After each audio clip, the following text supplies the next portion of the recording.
It just shows you that each team is on the edge and you have to get everything absolutely spot on in order to get the result you need.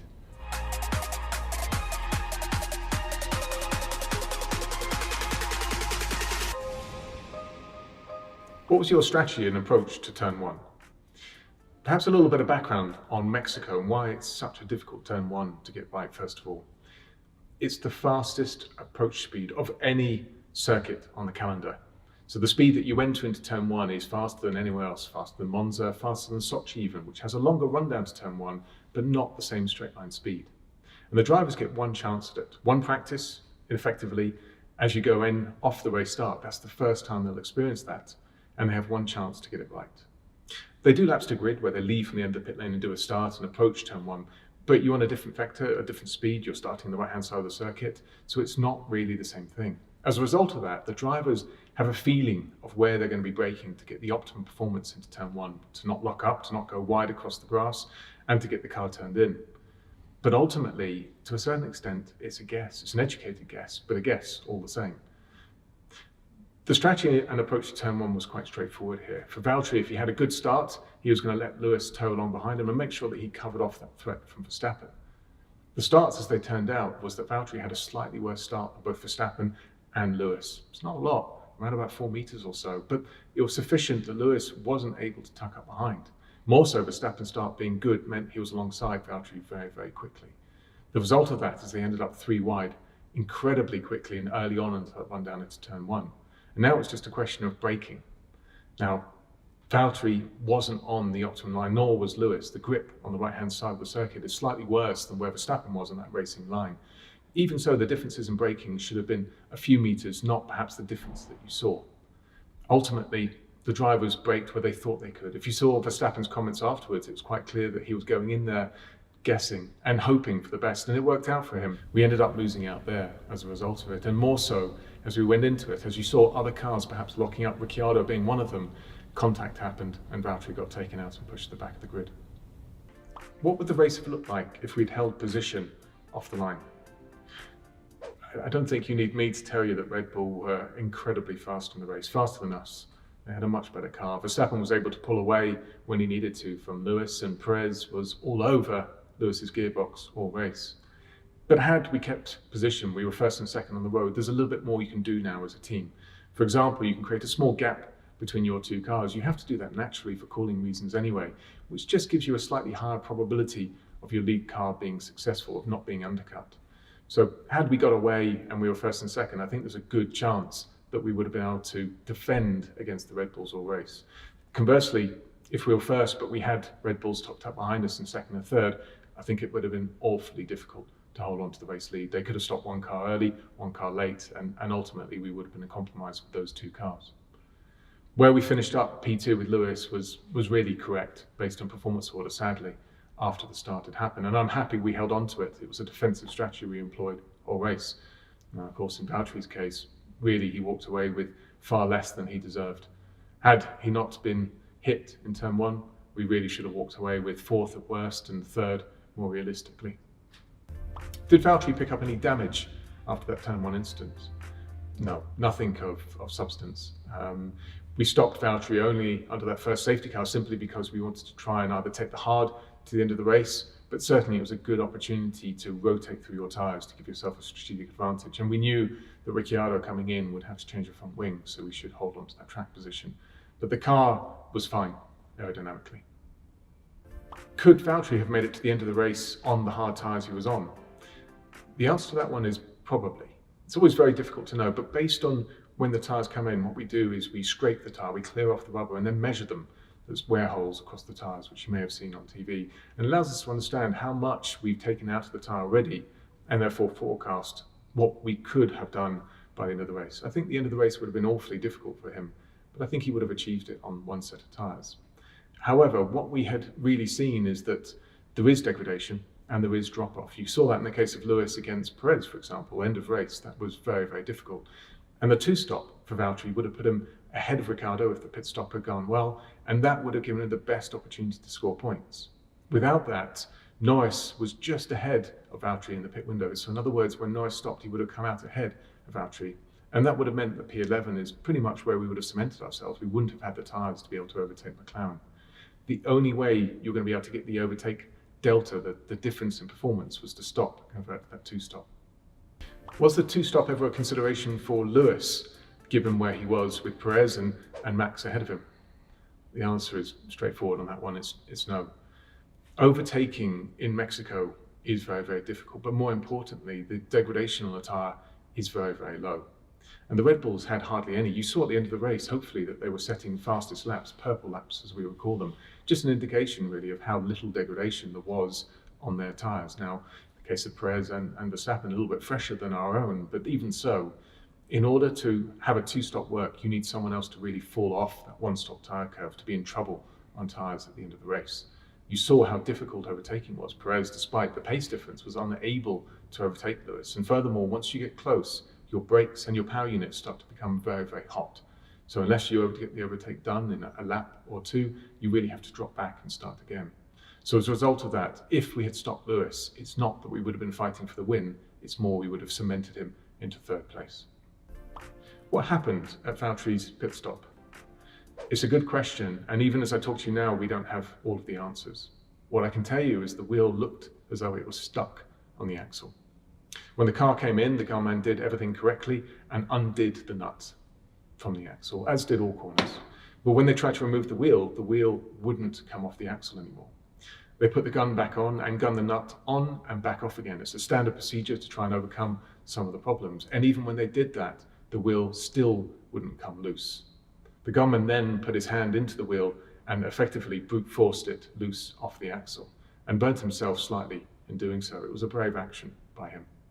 That was obviously costly in time, but more importantly, we need to understand why that wheel wasn't able to come loose initially. There's some theories. Potentially we had a little bit of debris and build up inside what we call the caked in the carbon area that sits inside the wheel. But as I said, as we talk to you now, we don't understand that, and it's an investigation that will carry through for the next few days. Why was Valtteri unable to overtake Ricciardo despite the straight line speed and performance difference? If we wind back a little bit, we were actually ahead of Ricciardo on those opening laps. After the pit stop, he had to change his front wing, and we came out ahead of him and behind Stroll. Stroll, whilst defending to Valtteri, actually went off the track and came back on, and as a result of it, pushed Valtteri wide, allowing Ricciardo through. And that really cemented Valtteri's race from then onwards. He was stuck behind Ricciardo and unable to get through. So the question is why? Performance-wise, we had over a second and a half. We had a little bit of straight line speed difference, but straight line speed is only one factor in overtaking. You still have to be close enough on the exit of the corner in order to make that work with the RS Open, and that was the problem. Ricciardo was very, very strong through the last turn and was able to pull just a small amount, around about 6/10, but you can't make that back even with the RS Open in the straight line. For overtaking to really happen, you need a tyre differential as well, something that under braking Ricciardo perhaps would struggle, or he'd struggle out of traction at the last corner. But of course, we were on the same age tyres near enough all race. When we converted to that two-stop, we were forecast to come out ahead of Ricciardo, and this wouldn't have been a problem anymore. But of course, that didn't happen, and Valtteri ended up again back behind him on the same age tyres. And ultimately, you're not going to generate the overtake delta to do that. It was right on the edge. Speaking to Valtteri after the race, just a 10th or maybe 2 more performance in his favour would have done the job, but it was just not enough to make it stick. How was Lewis able to defend against Perez at the end of the race and hold on to that P2 position? Overtaking in Mexico is a lot more difficult than perhaps it would seem when you look at a track map. It's not Monaco, of course, but the fact that we're 2,200 meters means that the density, the air density is a lot lower. And as a result of that, your brakes, your tires, your power unit become a lot warmer when stuck in traffic. And it's difficult. You have to open the car right up in order to get some cooling through it. The result of that is what you would have seen with Perez, is he came close and then had to back off for a few laps, cool the car down, cool the tires down, cool the brakes down, and try again. So that's the first point. It's very difficult for lap after lap to sit behind a competitor, even if you're much, much faster than them. The second is that whilst there's an overtaking point, which is the run down into turn 1, a little bit into turn 4, but really primarily into turn 1, as Valtteri had on Ricciardo, as long as you have a good exit out of last corner, you're just about able to hold on to that position.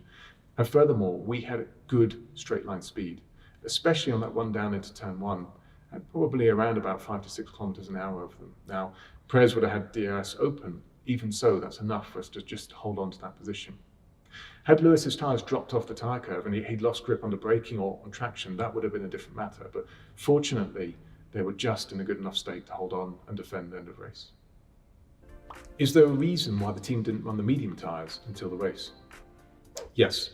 Ultimately, we were trying to save what we thought would be the best tyre as an additional tyre set for the race.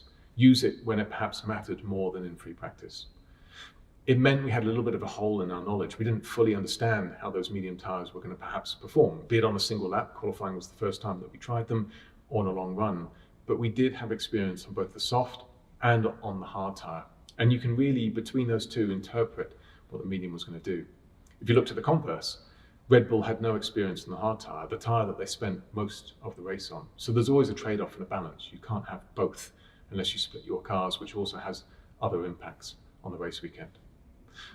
What we had really reviewed is in 2019, the degradation on Friday was very, very high. If you had raced on Friday in 2019, you would have been 3-stopping. But on Sunday in 2019, it was a 1-stop and an easy 1-stop.